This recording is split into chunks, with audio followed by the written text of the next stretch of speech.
Who likes El Pollo Loco? I do.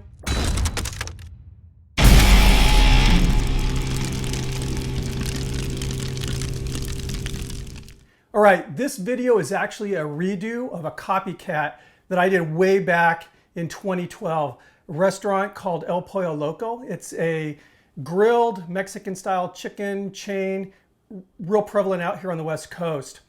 And if you do a web search, you'll find there's only one recipe out there on the web for copycats of El Pollo Loco. And the funny thing is all the bloggers are using it. They're just kind of rearranging the ingredients list. I used that recipe. However, I added an ingredient that I felt was missing. That being said, I was never really satisfied with this particular recipe. I just thought it was missing some things. So I did a little research on El Pollo Loco and found out that it actually originated in the Sinaloa area of Mexico. Started doing research on Sinaloa recipes and grilled chicken, and I found some amazing ingredients that I have a feeling are probably in the marinade that El Pollo Loco uses. So without any further ado, let's get going with that marinade. We are going to be adding 1/4 cup of orange juice, 1/2 cup of rice vinegar, 1/4 cup of pineapple juice, 1/4 cup of lime juice, 1/4 cup of canola oil. I have here 6 cloves of garlic that I minced up pretty finely.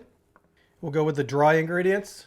Right here I have 2 teaspoons dried ancho chili powder, 2 teaspoons paprika, 1 teaspoon ground cinnamon, 1/4 teaspoon allspice, 1/4 teaspoon cayenne pepper, 1/4 teaspoons ground cloves, and 1/4 teaspoon ground coriander or ground cilantro. It's the same thing, ground cilantro seed. Now, El Pollo Loco's chicken, it has kind of a yellowish goldish hue, kind of similar to what you would expect from saffron. So on this other recipe that again is all over the internet, what they're using is several drops, and I mean by several drops, like 8+ of yellow food coloring. And again, I'm picturing this place starting in Sinaloa. I'm not picturing them using food coloring. I'm picturing them using something more natural, something that they would actually use. And this is what I'm going to do here. I'll show you. In this recipe, I'm using a few pinches of safflour, a very, very common Mexican ingredient. They call it faux saffron. And it gives you that same yellow color that saffron gets or gives you, but the flavor is very, very light. It's a very, very light floral flavor. Then I have here 1 teaspoon of turmeric, healthy, also gives you that yellow hue. And I was very, very pleased with the results I got from all of this. So let's go ahead and mix it up. Get those wet ingredients in.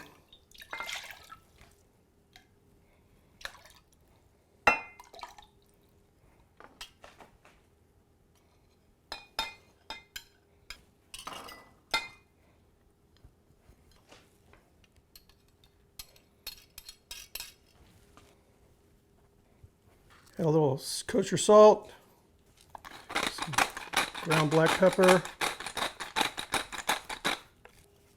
Get this whisked up.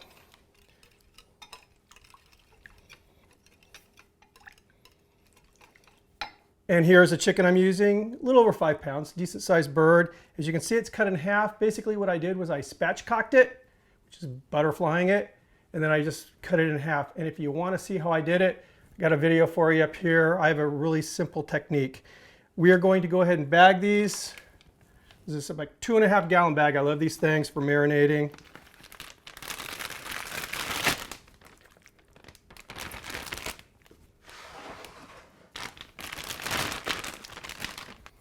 I'll pour this marinade in.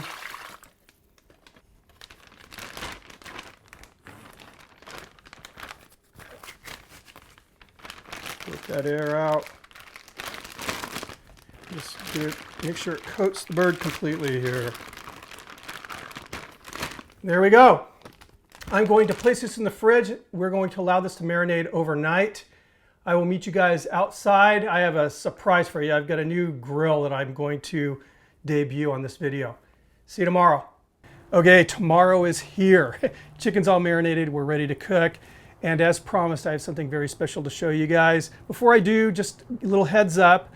Anybody who's been following me for a while knows that a few years ago I was doing videos for Primo ceramic grills. Well, Primo and I have rekindled our relationship, and I'm going to be shooting some more videos for them starting this year, and I'm very excited about that. One of the cool things is they've sent me a Primo round, which is just the standard, more economic, kind of a standard shaped Kamado ceramic grill. And they've also sent me this. This is the Primo G420, which is kind of a category of its own. It's a ceramic domed gas grill, but I've been playing with this, and I can tell you it doesn't cook like your standard gas grill at all. It's very amazing, and you can do some things with this that you can't do with any gas grill, like very long, low and slow cooks. For more information, I'm not going to go through a whole overview on this cooker. However, I'll post a link right here to Primo's overview of this cooker. It's an amazing piece of equipment here. Anyway, let's get to cooking. So I have one of the low burners on its lowest setting and one of the high burners on this side of the cooker on its lowest setting. And that's been giving me 350 to 375. It'll be perfect for this cook. Check out the color of that bird. How cool is that? So what I'm going to do is place these on the indirect side, breasts away from the heat source.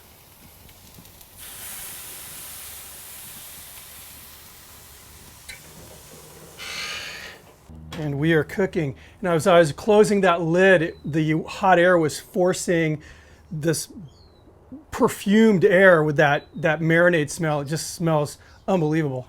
Excited about this cook. So what I'm going to be doing now is just simply monitoring the chicken temperature. I'm looking for 165 until it's done. And one of the reasons why I'm doing this cook on a gas grill is that's how El Pollo Loco cooks their chicken on a gas grill. So I thought this is a good choice. Anyway, see you in a bit. All right, it's been about an hour now. Chicken's almost done. I mean, almost done. I'm going to go ahead and turn it around just to give it a little bit more color on the breast side. You see it's looking gorgeous.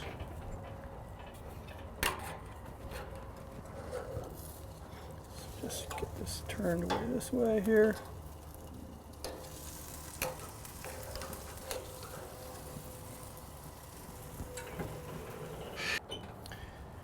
Literally a couple more minutes, we'll be done. I just want to get a little bit more color. See you in a bit. All right, it's been 5 minutes since I last saw you guys. I just probed the chicken. It's done. We're at 165 in the thigh, 161 in the breast. Total cook time was an hour and 20 minutes. And again, this is a pretty big chicken. It was over 5 pounds. So let's check it out. It's gorgeous. It's funny, I'm used to burping a Kamado, so you don't have to burp this, but I still hesitate a little bit. Let's get this off the pit.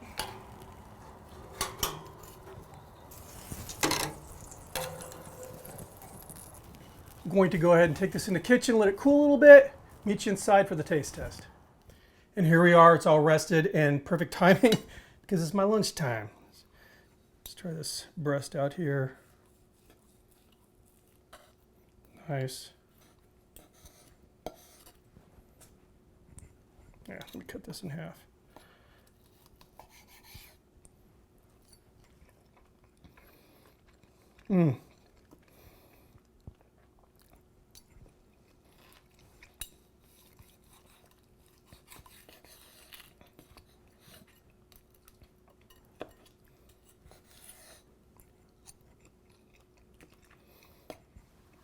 Wow, I'm very happy with this. Everything's working. That citrus is coming through. The pineapple, just a little hint of sweetness from the pineapple. Cinnamon is a magic ingredient. I love cinnamon in these type of, especially chicken. Now, as far as Copycat, let's talk about this. In my opinion, it definitely has that El Pollo Loco vibe, but it's a little better than El Pollo Loco. And I'm honestly thinking it's probably more like the original El Pollo Loco down in Sinaloa. It's a really good recipe. Very, very pleased with this. That Primo is killer. I love it. I'm looking forward to doing more videos on that thing. I'll have links down below if you want to check it out. Thanks for stopping by. Cheers.